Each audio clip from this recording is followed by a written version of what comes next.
Hi, everybody. Brett Mitchell here. Thanks for being with me today. I'm so happy to be talking to one of the most influential people, not just in my career, but in my entire life. And that is the woman you see on screen, Lesley Moffat. Lesley was my band teacher, but that does her an enormous disservice. I first met Lesley in 1991, so almost 30 years ago now, when I was 12 years old in seventh grade. I had her for seventh grade band at Alderwood Middle School, just north of Seattle.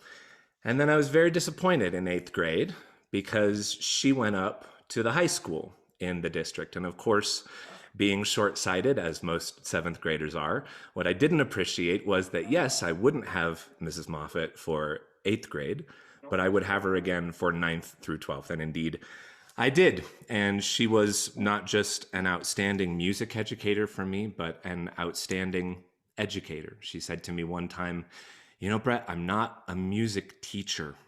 I'm a teacher, and the subject that I teach is music." And I think that tells you everything you need to know about this wonderful woman with me today. Lesley, welcome. Thanks, Brett. I'm I'm so happy to be here. so happy to be chatting with you. It has been a long time since we first worked together. I guess it's not really working together when one of you is 12 years old and one of you is a professional. But what I really wanted to chat with you about today was a couple of things. We're about to celebrate my 25th anniversary as a conductor. Which, yes, I know you're gasping, but I'm old too. So now we're all old. I used to just call you old, Oh, but yes, you did. now I'm with you. That's 25 years ago when I was 16 years old, and most 16-year-olds don't have the opportunity to stand in front of a big group of three combined bands and conduct a piece in front of, a few hundred audience members. And so right before we started recording, one of the things that I said to Lesley was, I think that says an enormous amount about you as an educator, that you were willing to take that risk, I suppose, and put that trust in a 16-year-old. So I'm just curious, from the vantage point of 25 years later, what do you remember about that? What do you remember leading up to the performance itself? I remember watching you kind of grow up, actually, and determined to do things. And way back in that seventh grade year, one of my first memories of you is actually, there were two. One was we had someone that just couldn't play a melody on a trumpet, and I was super frustrated with it. And you were playing an alto saxophone, and you started to figure out how to transpose the melody and to do all that. And all of a sudden, I started to explain how transposition worked, and you looked at me like, "Yeah, I got this." And I watched you do some things that just most of my students weren't doing. And then as we started, as I saw you again, oh, my other big impression of you was we were going on a jazz festival trip, and it was going to cost $67.50 or some big bucks like that. And your folks could have just written a check for you, but there was a work ethic. I remember going to go grocery shopping at QFC down there in Mill Creek and showing up, and there are you and your mother standing outside selling candy bars to raise money so you could go on a trip. You are learning to set some goals and to do things. And I watched you, do those things as a seventh grader. And then as you got into high school, I had seen huge developments in you. And I watched you just continue to thrive. Anything I talked about or you were interested in, you saw it through to completion. And I saw you do things like with Phantasmic, where you basically transcribed it. Because I wanted an arrangement for the band and we couldn't find one. So I'm like, "Hey, Brett, we're in Disneyland. Go listen to it, figure this out. And could you get that done so we could use it for homecoming?" And you did. You asked me like two questions. It had nothing to do with music because you really knew what you were doing. You just like, "How long do you want it to be?" And something like that. And and the next thing I knew, in handwriting, this was before all the computer days, you had Yeah. scored this stuff out and done this. And I thought, who is more qualified to conduct this, you or me? You knew that piece intimately. What what an opportunity for me to learn through your process and then to see what would you do on the podium different than me. It was a great learning opportunity for me. Um, and No, so that's really remarkable. I want to we'll see if Zoom allows us to do this, but I want to share something with you. that you haven't seen in 25 years? Last May, when we went to Disneyland, we did a lot of neat things. But one of the neatest things there was the show called Fantasmic. If you've been to Disneyland and seen it, you know exactly what I'm talking about. If you haven't been there to see it, I can just tell you that it's done at about 10 o'clock at night when it's real dark. And it's a laser show done on with a water screen backdrop. And the animation, it's incredible. It's just an incredible performance. But the best part is the music. And when we went 2 years ago to Disneyland, I fell in love with the music and looked for it every time I went to a music store. Well, it's not in print anywhere. So when we went back last May to Disneyland, I said to Brett Mitchell, Brett, I like this, I want it. Figure out how it goes and write it. So he sat there during the show. I think he had a paper towel or a napkin and a pen, and he was jotting down some of the things that they were playing. And he came back and spent 167 hours, I believe, this summer writing Fantasmic for the group. It's incredible. He's going to be writing film scores someday, I promise you that. I'm just absolutely amazed at what he has done. What's equally as amazing, I think, is the first time we put this together was Tuesday. These are 3 different classes. They came together beautifully on this. They've done their homework. They've learned their parts. Never in 8 years of teaching have I asked a student to conduct, but because your students have done what they needed to do, and because Brett is so capable, I'm very happy to turn the baton over to our own arranger, Brett Mitchell.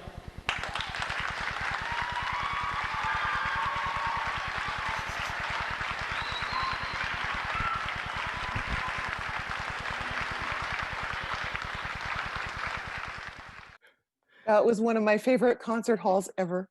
The LHS Commons. That's where we had lunch. Oh, That's and the where we ate lunch. the Bam Burrito Oh, nights the were band there, burrito, and then all yes. of our concerts. So many memories. Yeah, it's Oh wonderful, my! isn't it? And seeing those faces, I'm still in touch with a lot of those. There was this spree. I saw I some of know, those me kids. too. Isn't that so great?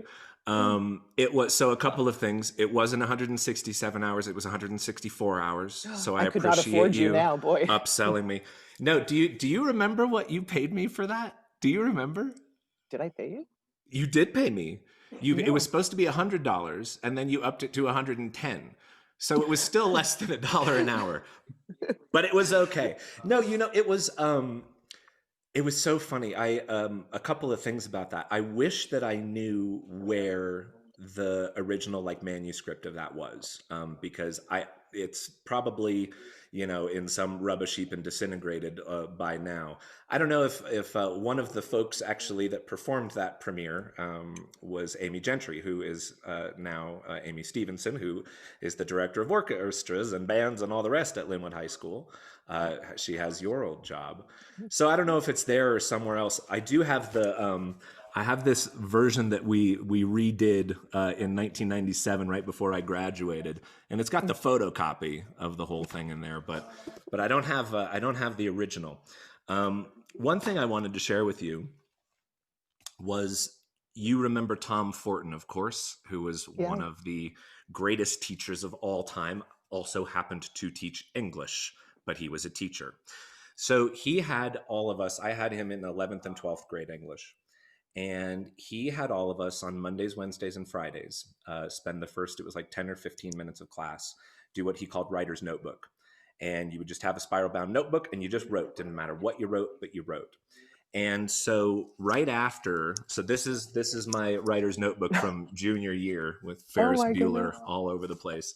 But I captured Fantasmic because this was October of '95. And one of the things, I won't read you the whole thing, but one of the things that I really loved was, well, we played Fantasmic on Thursday night. I conducted. It was great. I mean, you really can't get that kind of insightful analysis from a 41-year-old. You should be a critic for the music critic for some of these. Yeah, look at you go. A lot of people would say that that's what I do for a living now. So one other thing that I wanted to mention was last year when I went to Los Angeles to make my debut with the LA Film at the Hollywood Bowl.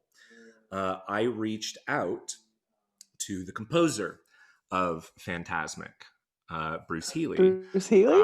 Who I had never really chatted with before, but I asked him if while I was in town, he would be interested in getting together for a bite to eat. And so when we got together, I, told him what I had done, and he was thrilled with it. And at the end, we shared these wonderful Oh my pictures God. together.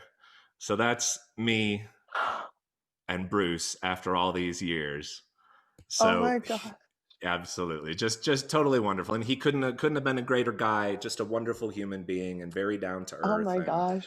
And it was great to be able to share that with him after all those years. So when you mentioned that I had, the napkin or the paper towel, whatever it was, during the show, um, at the end of the show, we went to the gift shop and you bought me the CD so that I could go home and listen to it over and over again as I transcribed it. And so And I that's paid what you I had. $110? You did. And so I had Wow. Bruce sign that for me while we Oh were my together. God. So How cool is that? yeah, so I thought that was really lovely, to Full be able to circle. finally share that with him after all of those years and not have him press charges. Frankly, it was was really delightful. How neat. So anyway, I share all of that with you because it's such a another page in here.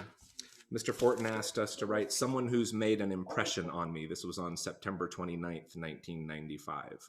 And it is, I mean, that's how you know it's early, because I'm still calling you Mrs. Moffat at that point instead of Moffat. But you've always been impactful. And when you look at that video and you say, I'm still in touch with so many of those people, right?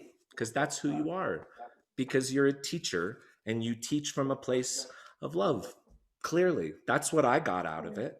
And that's why you've been so successful for 3 decades, I think. So I throw it to you with all of those compliments, because I Oh, think thanks. I think it's very easy to look at me and say, wow, what a wonderful platform that Lesley provided for Brett. And you did, and it's true, and I literally wouldn't be here without you. But you did the same thing for every single person that was in your class. It just looked different for everybody. It just looked different for everybody. Hmm. You and I started working together when you were not even done with your first decade of teaching. You're now into your fourth decade of teaching.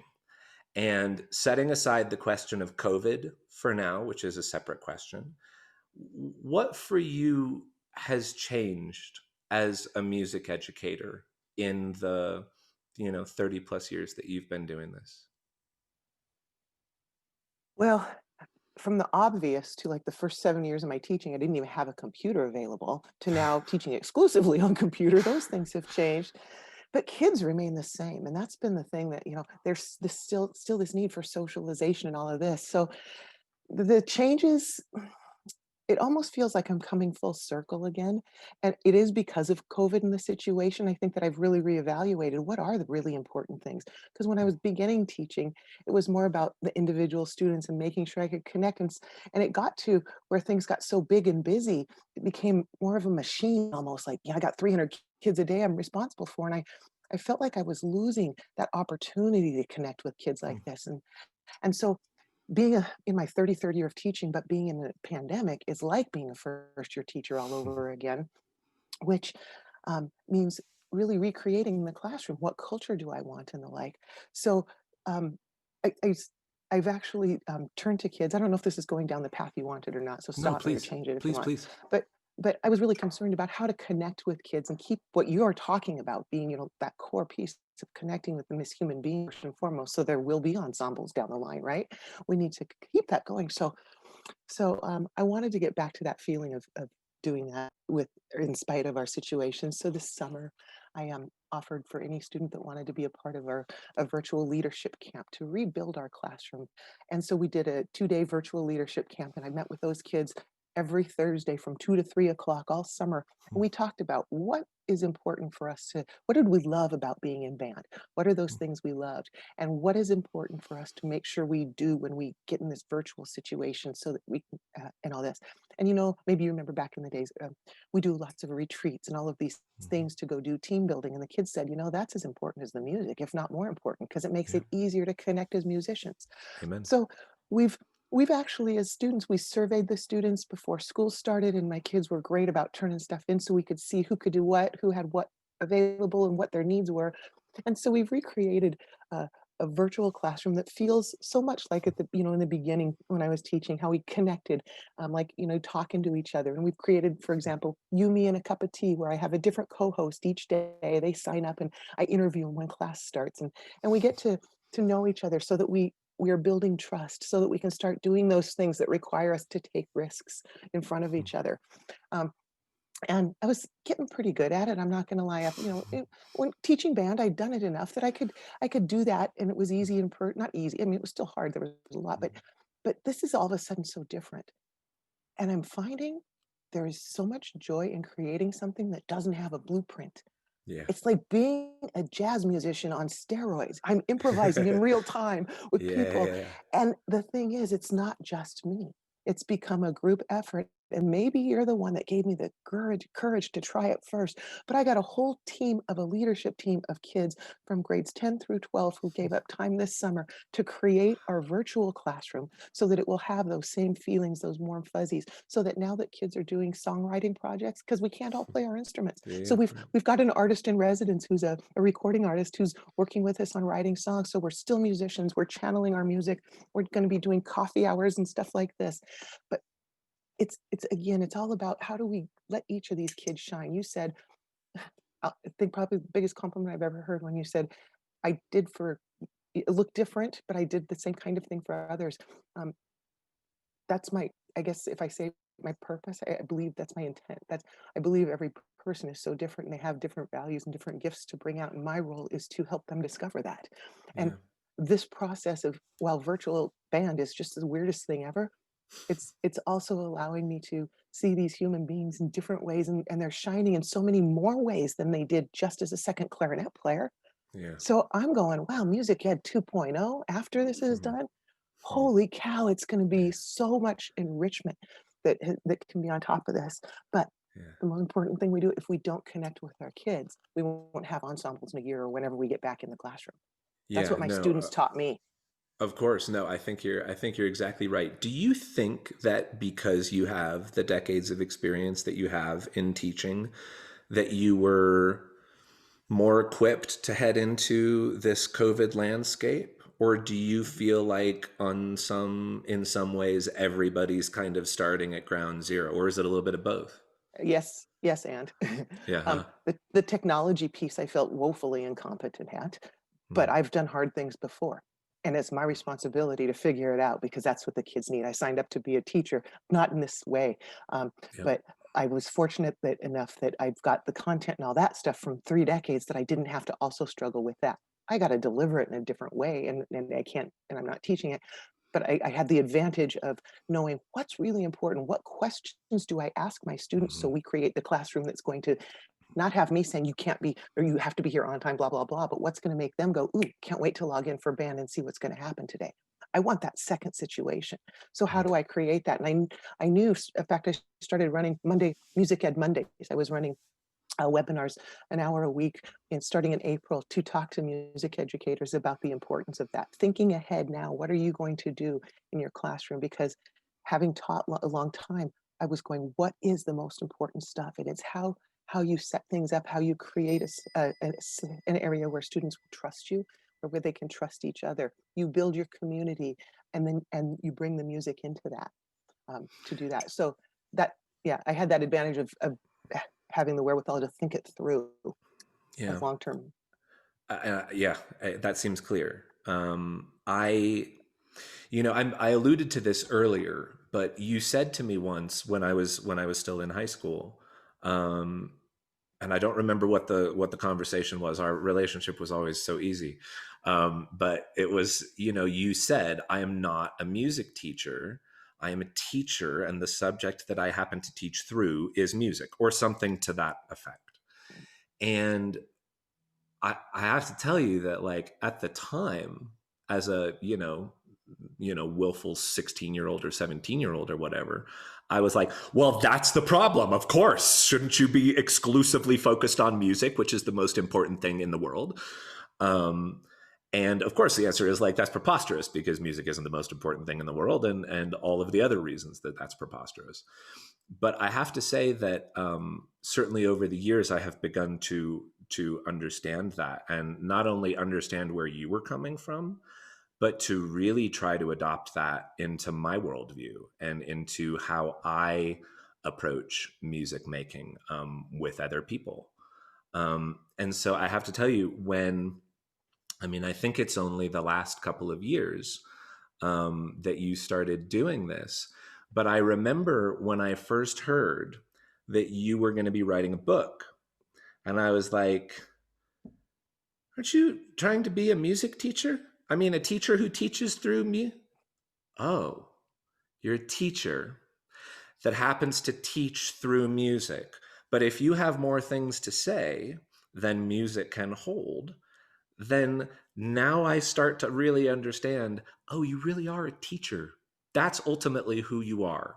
You're not a music teacher. You're a brilliant music teacher, don't get me wrong. But that's not your primary identity. Your primary identity, I believe, is as a teacher, which means that you're a sharer, which means that you try to help bring people along on the journey that you've been on. Your dad was a band director. Your whole life has been taking people along on the journey in some ways. And so, as I say, when you started writing a book, I was like, that struck me very strange at first. And then after about, 7 seconds of thought, I was like, right, of course. Why constrain yourselves? Why constrain yourself to sharing lessons only with people in this room? You have a lot more to say than that, especially after 30 plus years of doing this. And so here we are. And I want to talk about it because I see one right behind you Uh, too. It's wonderful. And I know that I love my job, but it's killing me. And I know that it's geared towards teachers, and I think it's wonderful for teachers, but I am not a teacher primarily. That is not what I do primarily. But I found this so extraordinarily helpful just in my day-to-day life. Um, I would love for you to share with us how this book came to be and where you were before you were writing this book. well, I truly believe um, that I had a calling to be a music teacher. It's all I ever knew, and it's all I ever wanted to be. And I watched my dad be a successful music teacher, and I watched my mom be like the Mary Poppins of mothers. And so I wanted to be both. I thought I had to be both. And um, I tell you, raising 3 children of my own and 300 high school students a day with the zero period jazz bands and then the late night basketball games and football games and concerts and fundraisers and trips and festivals. And, um, it was hard. And I didn't know how to cope with all that. So what I've learned since then, uh, up until 2017, it took me a while to learn this lesson, but my body, the stress shoots out different chemicals in your body, and your body does things like when you don't get the subtle clues to slow down, it does things like gives you big clues, like makes you hurt so bad you can't move or you have to have surgeries. And by the time 2017 rolled around, I had missed lots of school many times throughout this, at different times for major surgeries: back, neck, hip reconstruction, feet, um, major organs taken out, pneumonia, all kinds of things. And it was, my body was not handling things well, and it was a lot of short-term solutions or surgeries or medications. And I was going downhill fast, and I was watching my best friend die. She was a choir teacher at one of our schools here in the school district. Her name's Lori. And about the same time, she had gotten a cancer diagnosis, and she and I just we were spending 12 and 14 hours a day working, and we would say this all the time: I love my job, but God, it's killing me. We couldn't stop talking about work. It became an obsession. Yeah, it might look like I'm at home, but when my kids were trying to talk to me, my head would often be thinking about school Mm. stuff. It was not healthy in so many ways, but I didn't know another way. I kept saying yes because we were measured on how many concerts we do, what our how many sporting events we show up to, and it seemed like I was supposed to be doing that, and I had to learn the hard way that if I didn't change, I knew that I was going to go down a pretty awful path, and I wouldn't be able to stay in the teaching. And my body forced me to stay out from April to the end of a school year in 2017.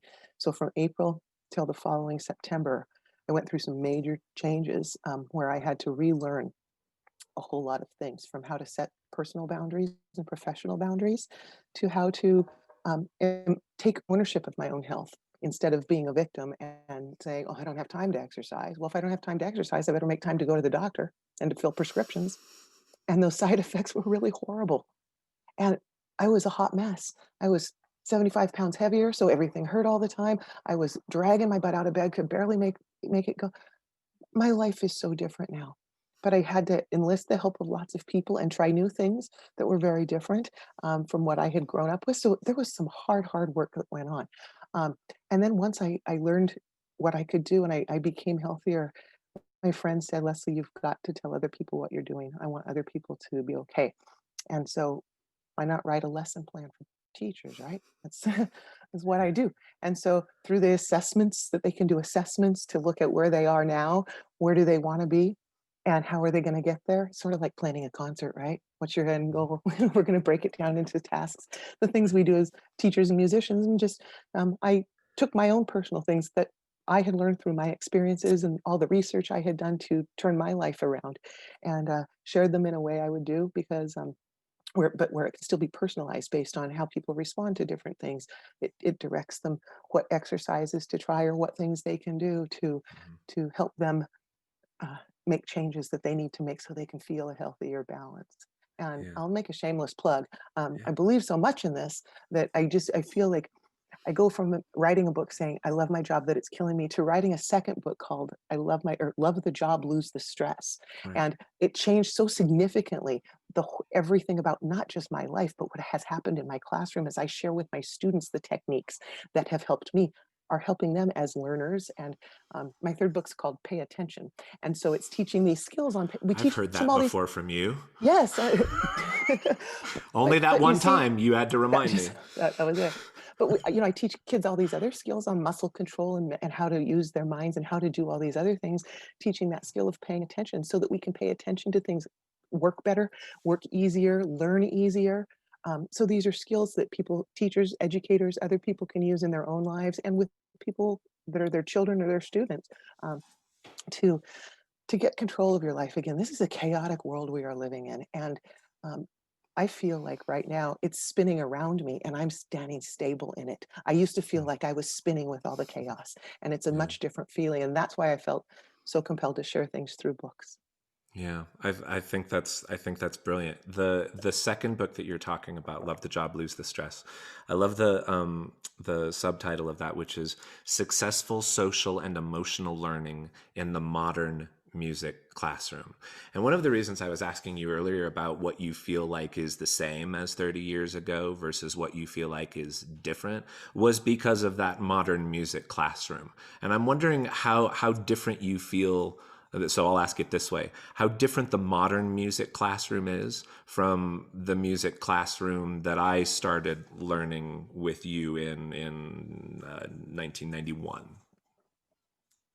Well, let's see. What was the first part of your question? See, I was so engaged in listening, I should have written it down. No. I'm all I'm really asking is what the difference, what you feel like the modern music classroom encompasses as compared to like what things were like. Because like I haven't been in a music classroom in quite a while because I'm, as I say, old. And so I don't know what the modern music classroom looks like. And I have a feeling that a lot of my colleagues who are music professionals who are in their 30s, 40s, and 50s might not know necessarily what things look like now compared to what it was like when we were in school. All right, so follow the timeline. I completed the manuscript for the draft of that book for the modern music classroom on March 3rd. The modern music classroom became very different on March 13th. March 13th, right. So there's your world. There's the world I was in when I wrote the manuscript, and then there's our new reality. And there's going to be a new reality in a year or two or four.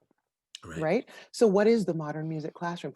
And it comes back to what has stayed the same the whole time. And it's getting back to those fundamental things. We are teaching humans first and foremost. When we meet their social and emotional needs, we can teach them anything. But if all I try to do is teach content, kids will shut me out. Yeah, people don't care how much you know until they know how much you care, right?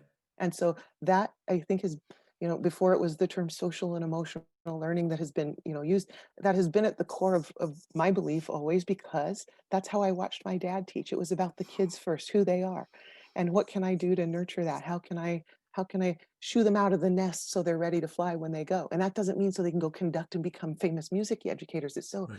It's so they've got music for life as a tool, so whether they're playing it, performing it with others, listening to it, whatever it is, it's a lifelong tool that they've got for themselves in so many ways. Their arts appreciation, what they can give back to their communities, and what they learn Yeah.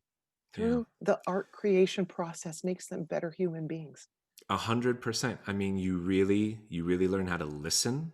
I mean, to truly listen, because you can't make music with other people if you're not truly listening. Mhm. And then there's, since we're all Seattle folks here in this conversation, Pete Carroll, head coach of the Seahawks, has a really wonderful vibe that he tries to create, where he says that the players aren't just supposed to be playing like with each other; they're supposed to be playing for each other.